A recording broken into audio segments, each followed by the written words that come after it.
Salut les amis, j'espère que vous allez bien. Donc aujourd'hui c'est le grand jour puisque je vais enfin vous dévoiler la liste de mes 50 films préférés avec dimension honorable quand même, comprenez-moi parce que un top 10, un top 20, un top 30, non c'est trop réducteur, beaucoup trop. Et puis 50, pour moi c'est bien rond, voilà, c'est exactement ce qu'il faut. Bon du coup ça fait 60 avec les dimensions honorables, mais bon les dimensions honorables c'est particulier, c'est des petits bonus. Alors je tiens à préciser qu'il y aura plusieurs genres, donc pas que de l'horreur pure et dure du coup. Il y aura aussi du thriller horrifique, du thriller hitchcockien, du fantastique horrifique, voilà, de la science-fiction horrifique. Donc plusieurs genres qui ne sont pas si éloignés que ça en fait. Ils forment tous un univers qui me plaît énormément, mais donc principalement l'horreur. Et je précise aussi que c'est un top subjectif, il ne s'agit pas d'une sélection de films qui ont eu les meilleurs avis, voilà.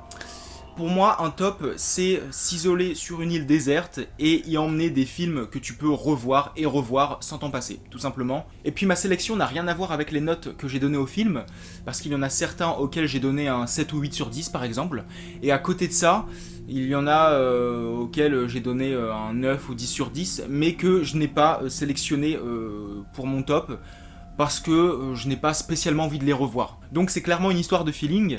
60 films que je peux revoir et revoir malgré les défauts de certains, mais bon, voilà, pas besoin d'être parfait pour être aimé. Et dernière chose aussi que je tiens à souligner, ce top n'a pas d'ordre précis selon mes préférences, voilà, ce ne sera pas croissant ou décroissant. C'est déjà très très dur de sélectionner des films et d'en sacrifier d'autres, donc je ne vais pas les classer quoi. Donc je commence mon top avec May, un chef-d'œuvre qui met en scène une marginale de la société, brillamment interprétée par Angela Bettis. Donc le film, je le trouve magnifique, voilà, grâce à ses images, sa bande-son. Et puis on a des moments vraiment glauques, voilà, grâce au personnage éponyme.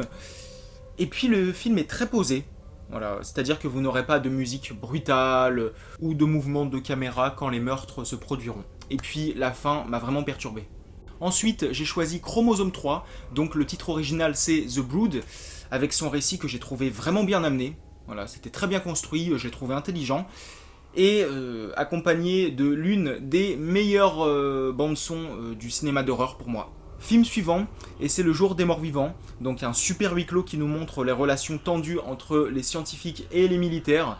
Les maquillages, les effets spéciaux sont excellents, le gore est d'un haut niveau, et la bande-son est juste superbe. Voilà. Tout comme la chanson The World Inside Your Eyes, vraiment belle. Ensuite, je m'attaque à Dead End, un putain de récit qui est une métaphore de la mort, avec des personnages parfaitement bien travaillés et interprétés. Donc le film, je l'ai trouvé drôle, intriguant et angoissant, enfin bref, une pépite. Ensuite, Réincarnation, alias Dead and Buried, qui a été une grosse surprise. Donc un film à l'atmosphère très noire, avec un retournement de situation totalement inattendu à la fin. Et on passe par des scènes d'attaque assez violentes et d'autres moments assez flippants quand même. Maintenant je passe à Halloween 2 de 1981. Donc un boogeyman flippant dans un hôpital labyrinthique qui apparaît aussi comme un personnage à part entière. On a de bonnes courses-poursuites, on a une bande-son encore plus agressive, et puis la révélation sur le lien Michael Myers et Laurie Strode est juste glaçante. Donc pour moi ce film c'est un monument d'angoisse. Ensuite Les Ruines, donc un huis clos en pleine nature qui propose un récit plutôt atypique, voilà, on ne voit pas ça tous les jours. Donc on a des scènes chocs, les décors sont très bons, et puis les paysages sont très beaux, et ils le sont encore plus grâce à la photographie. Et puis on a des acteurs qui donnent vie à leurs personnages. Ensuite je passe à Musaranas, qui est un huis clos en appartement, porté par une Macarena Gomez que j'ai trouvée démente. Donc on nous expose les rencontres entre des personnages meurtris, et où, c'est selon, habité par la folie, voilà, pour nous conduire vers une fin qui m'a surpris. Voilà, on a un twist final bouleversant. Ensuite, j'ai sélectionné The Green Inferno, film d'horreur politique bien divertissant, avec des propos très intéressants, et qui dépoussière bien le film de cannibale à l'italienne. Donc un genre qui s'était éteint depuis bien trop longtemps. Alors, le film n'est pas parfait sur tous les points, mais je le trouve quand même consistant. Voilà. Et puis, je trouve que il s'éloigne de la majorité des films d'horreur actuels. Ensuite, je passe à The Seasoning House, un petit chef-d'œuvre avec des moments touchants, bien violents aussi et sanglants, très stressants. Voilà. Donc voilà, c'est un film qui m'a bouleversé. Ensuite, Ghostland, alors là, ce fut une énorme surprise. C'est un très beau film d'horreur avec un twist solide en cours de route que je n'avais pas vu venir. Donc non, celui-là, il est vraiment délicieux. Alors là, maintenant, je m'attaque à The Devil's Rejects, donc un sacré road movie, mené par un trio de psychopathes totalement fous et aussi attachants. Donc c'est un exploit de rendre des tueurs attachants. Hein. Et la fin, waouh, je l'ai trouvée très forte, très poignante, elle est parfaite. Ensuite, j'ai choisi Paranoia, donc un thriller surprenant, aussi bien dans l'écriture que dans la maîtrise technique, parce qu'ils ont choisi de tourner le film avec des iPhones. Donc un choix très intéressant, exécuté avec brio, et puis ça a son sens, parce que le téléphone portable n'est pas anodin aux yeux du personnage principal. La plupart du temps, c'est son ennemi, et parfois c'est aussi son allié. Ensuite, le projet Blair Witch, alors là, qui m'a terrifié, et qui a la bonne idée de laisser le spectateur dans son imagination. Voilà, c'est un film ouvert aux suggestions. Donc, la fin, elle est troublante, clairement. Enfin, le film entier est troublant. Et il ne tranche pas sur l'identité de la menace. Voilà, on ne sait pas, en fait, s'il s'agit de la sorcière de Blair ou d'autre chose. Voilà, on ne sait rien sur l'ennemi des 3 étudiants voilà, qui se sont aventurés dans la forêt. J'ai flippé devant le projet Blair Witch. C'est un film qui réveille cette peur blanche. Voilà, on ne voit pas la menace, on ne l'entend pas, on entend juste des bruits suspects, on ne voit rien. Et c'est ça en fait qui me terrifie, parce que justement, voilà, on ne maîtrise pas la situation, on ne sait pas de quoi il s'agit. Et ça, je trouve ça super fort, clairement. Voilà, quand tu ne contrôles pas les choses, quand tu ne sais pas de quoi il s'agit, alors là, t'es pétrifié. Enfin, en tout cas, à moi, c'est mon cas. Ensuite, j'ai pris La fiancée de Chucky, qui est une putain de pépite horrifique, avec son humour noir. Clairement, j'en suis accro. Chucky est encore plus badass, que ce soit avec son nouveau look ou ses répliques qu'il nous balance, hein, délivrées par un Brad Dourif au top du top. Et puis ajouter le personnage de Tiffany a été clairement l'une des meilleures décisions du créateur de la série. Alors, film suivant, et c'est Psychose 2 qui m'a vraiment séduit, voilà, avec son récit qui multiplie les révélations inattendues. Et putain, la bande-son, je l'ai trouvée juste magnifique. Elle fait partie de mon top 10 des musiques du cinéma horrifique, clairement. Ensuite, L'Enfer des zombies, qui est un très beau film de mort-vivant, donc qui nous emmène sur une île magnifique et qui crée un contraste avec les moments bien gore. Et puis l'atmosphère était creepy, elle était sombre, et puis elle montait en puissance grâce à la bande-son, voilà, qui est vraiment mémorable. J'ai aussi sélectionné VHS 2, alors là, qui est puissant, aussi bien en tant que found footage qu'en tant que film à sketch, parce que les films à sketch, en général, je les trouve très inégaux, mais alors celui-là, voilà, top. Pour moi, ce film, en fait, c'est un train fantôme qui envoie du lourd, voilà, avec sa mise en scène de qualité, la maîtrise technique, voilà, de haute volée, clairement. Voilà, c'est maîtrisé de bout en bout. Ensuite, Cube, un chef-d'œuvre, donc un film qui a sa propre identité. Donc on se retrouve dans une immense prison parsemée de pièges mortels, où on y suit un groupe de personnages bien écrits et bien interprétés. Donc, voilà, il y règne la loi de la jungle, la loi du plus fort. Voilà, on survit comme on peut. Les personnages dévoilent leur vrai visage. Donc ils n'ont plus rien sur eux, à part leur humanité. Maintenant, je passe à The Children, donc un petit bijou horrifique, où les personnages tentent de survivre en faisant des choix déchirants. Donc voilà, le film est vraiment bien exécuté, et il m'a surtout marqué avec son montage, voilà, qui m'a perturbé dans le bon sens du coup. Ensuite, il était impossible pour moi de ne pas prendre ce film, et c'est Creep de 2014. Alors là, certainement le film le plus flippant pour moi. Voilà, avec son personnage dérangé et tordu, l'ambiance est très lourde. Alors après, c'est un film très bavard, il n'y a presque pas d'action, Mais c'est un film qui m'a emporté de A à Z. Voilà. Et petit rappel, l'être humain est la pire des menaces. Ensuite, Grave, donc une grosse surprise comme Ghostland et Réincarnation. Donc là, il s'agit d'une histoire de cannibalisme que j'ai trouvée brillante, qui ne vire jamais dans des excès visuels, c'est-à-dire que on ne nous propose pas des explosions de gore. Voilà, ils n'abusent pas en fait de leur sujet pour en faire une boucherie gratuite.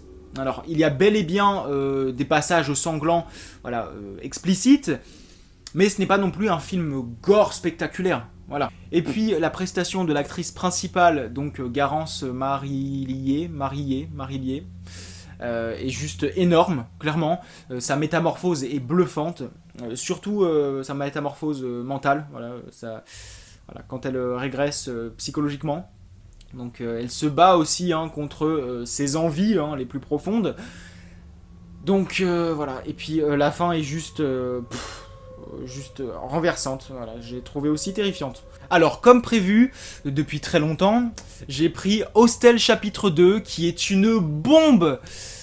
Donc, j'adore l'idée d'explorer l'envers du décor, le fait de se concentrer un peu plus sur les bourreaux, mais sans pour autant délaisser les proies, les victimes. Donc, un trio de filles adorables, voilà, que j'ai trouvé vraiment attachantes. Ensuite, Fog, qui est une très bonne histoire de revenants, avec de belles images, des passages bien tendus et terrifiants aussi. Et puis, on a un casting attachant, voilà, et sans compter aussi la bande-son que j'ai trouvé sublime. J'ai également choisi Inside, donc la Cara Occulta, donc un thriller hitchcockien de taille. Voilà, c'est vraiment surprenant avec son twist en cours de route, et ne regardez pas la bande-annonce surtout. Donc une sacrée découverte.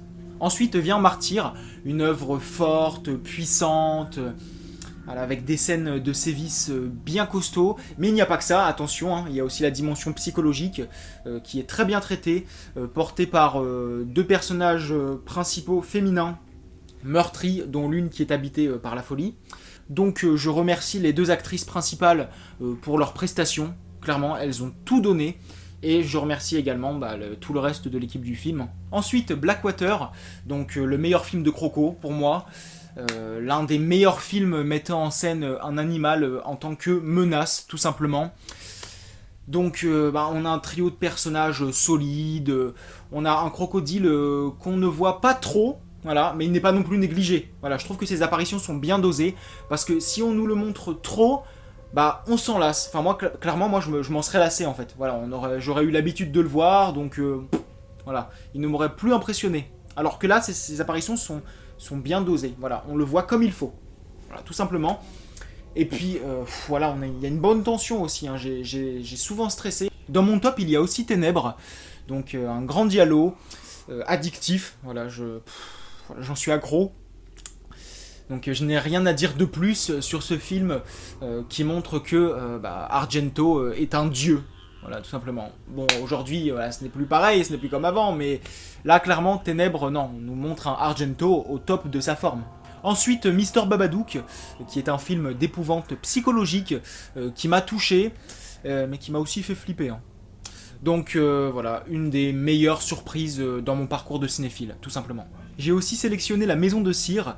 Alors, ce n'est pas tous les jours qu'on tombe sur un film comme celui-ci. Voilà. Le concept est vraiment bien exploité et la facture visuelle, magnifique. Voilà, ça envoyait du lourd. Donc voilà, moi c'est un très beau slasher. Il y avait de très bonnes idées. Ensuite, It Follows. Alors, It Follows ou la malédiction sexuellement transmissible. Donc une vraie métaphore des maladies sexuellement transmissibles.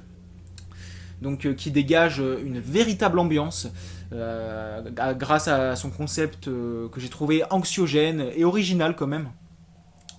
Donc, et puis visuellement, voilà, je trouve que c'était vraiment très beau. Alors, pas uniquement au niveau des effets spéciaux ou de la photographie, mais la façon aussi dont voilà, le caméraman s'y prenait pour cadrer, filmer les personnages ou même des endroits, parce qu'on avait des plans larges, voilà, très larges, on voyait les personnages de loin quand même, et du coup, ça invitait le spectateur à jouer à l'observateur. Voilà, bon, déjà c'est un spectateur, donc du coup il observe, mais là du coup on entre encore plus dans l'observation. Voilà, c'est un jeu d'observation, parce qu'on sait que le personnage est en danger et que la menace n'est pas loin. Donc du coup, on le filme de loin pour que le spectateur puisse regarder, dans tous les angles en fait, si la menace ne s'approchait pas du personnage en question. Voilà, donc on cherchait partout s'il n'y avait pas la menace quelque part. Et j'ai beaucoup aimé, franchement, ça j'ai adoré. Et puis la bande son, voilà, une de mes préférées du cinéma d'horreur. En fait, je crois qu'avec ce top, en fait, je vous ai donné inconsciemment mon top 10 des bandes son du cinéma d'horreur. J'ai aussi choisi The Incident, donc un huis clos qui m'a pris aux tripes parce que j'étais tendu. C'était sombre, c'était flippant. Et la fin, clairement, elle m'a déstabilisé complètement. J'étais en mode, mais what, c'est quoi ça? Ça m'a secoué.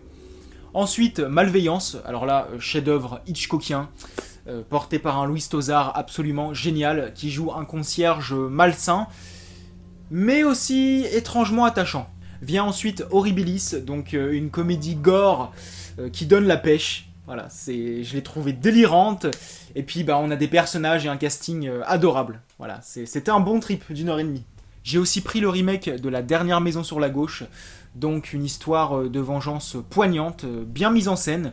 Donc un remake qui a de la gueule, certes moins malsain que l'original, mais qui m'a beaucoup plus captivé, voilà, avec son histoire plus développée. Je trouve que c'était mieux réalisé, voilà, j'étais dedans de A à Z. Ensuite, Les Griffes de la Nuit, addictif. Voilà. Qui met en scène un super combat entre l'une de mes Scream Queens préférées et l'un de mes croque-mitaines favoris. Et clairement, ce film, il est puissant. J'ai également choisi Freddy 3, Les Griffes du Cauchemar, donc je ne peux pas ne pas choisir cet épisode, qui est pour moi le meilleur de la saga du croque-mitaine d'Elm Street. Donc, pour moi, c'est le plus fun, voilà, très inventif dans ses scènes d'action, et les effets spéciaux, je les ai trouvés hallucinants pour l'époque. Et puis on a la mort inattendue d'un personnage principal, comme moment fort, donc ça m'a ému. Et puis Robert Englund, quoi, c'est un dieu. Ensuite, le remake d'Evil Dead, donc film d'horreur costaud, avec des effets spéciaux impressionnants, et les musiques, je les ai trouvées superbes. C'est rare que je tombe sur un film gore qui réussit à me procurer des frayeurs. J'ai aussi sélectionné Shining, donc un monument du cinéma d'épouvante. Voilà, ce film m'a envoûté, tout simplement. Ensuite vient Suspiria, donc l'original, qui est pour moi l'un des plus beaux films d'horreur de tous les temps. Voilà. Avec sa musique, sa mise en scène tape à l'œil, ses meurtres, et puis pas mal de moments aussi qui m'ont effrayé. J'ai aussi pris The Loved Ones, donc un autre film qui nous emmène dans l'univers d'une marginale de la société.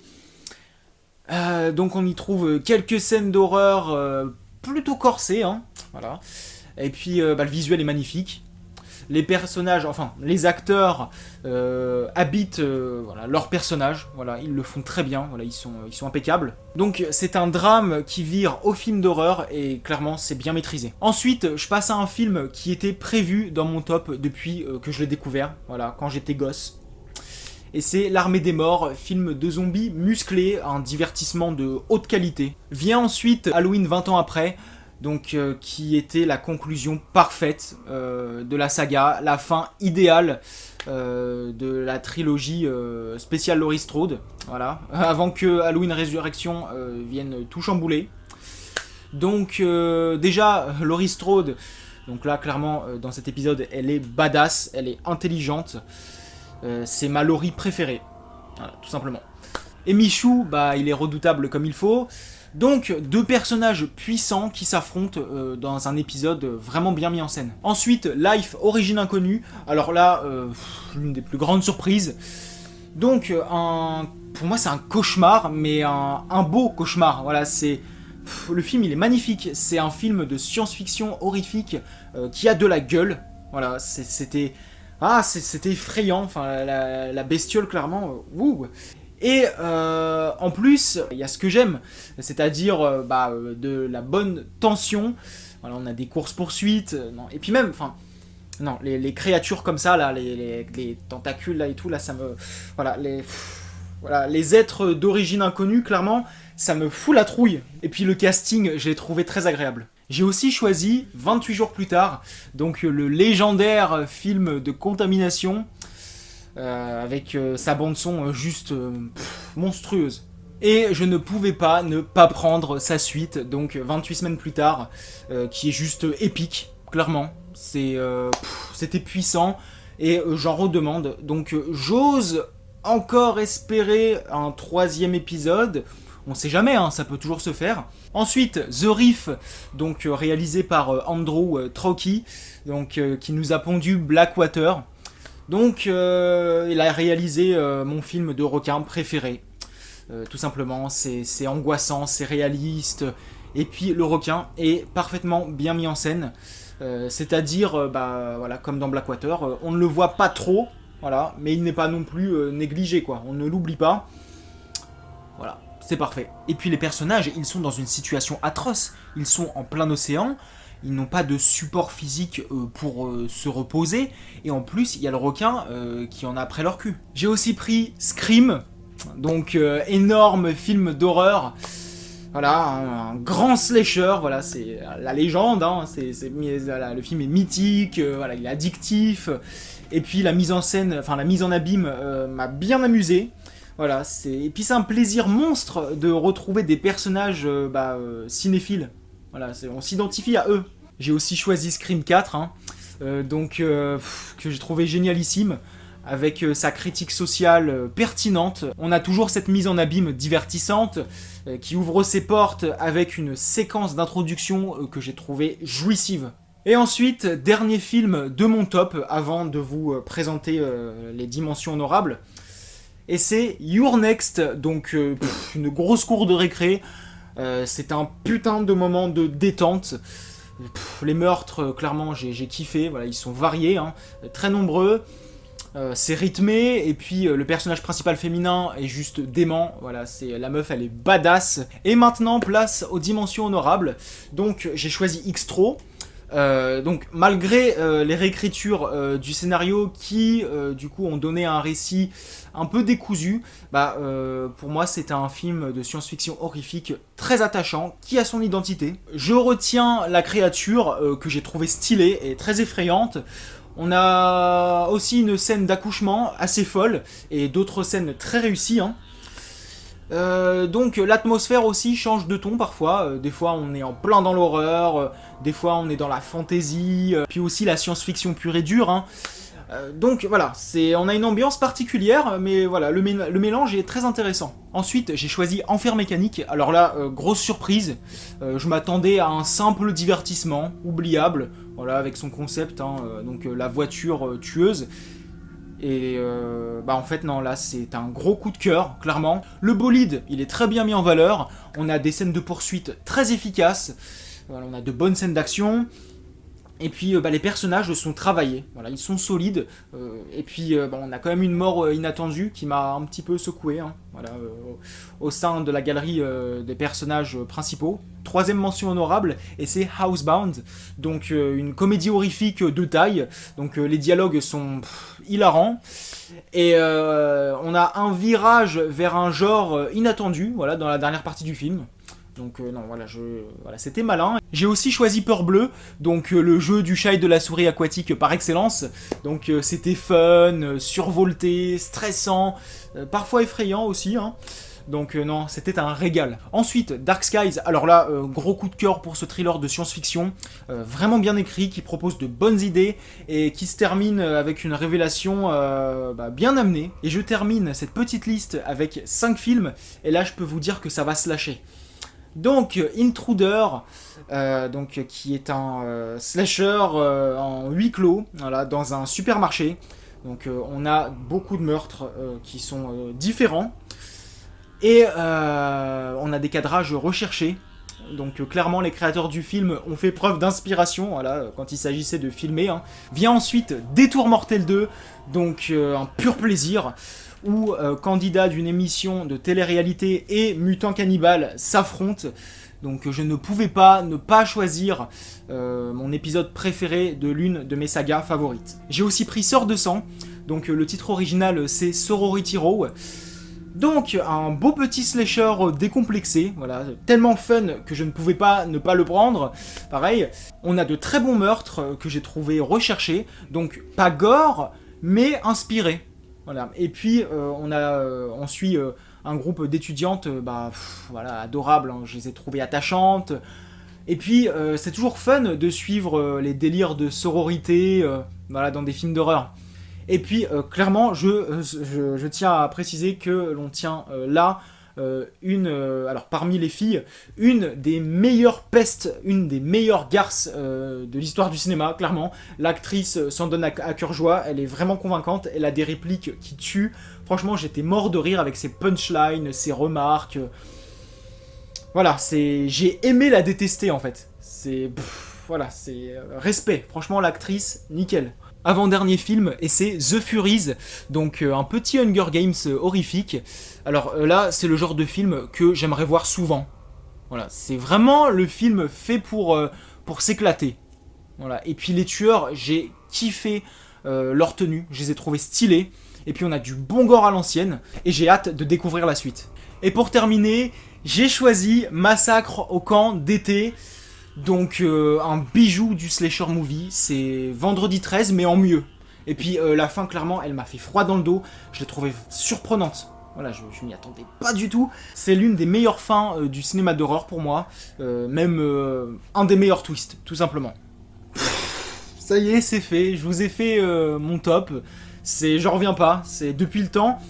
Ça a été une expérience très intense, ça a été très dur en fait de sacrifier des films. Et puis comme vous vous en doutez, ce top finira par changer, hein, parce que je continue de découvrir des films, donc voilà, c'est susceptible de tout faire basculer.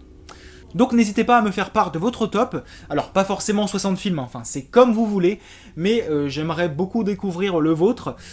Et puis je vous remercie d'avoir accordé du temps à ma vidéo, et puis on se retrouve très bientôt, salut.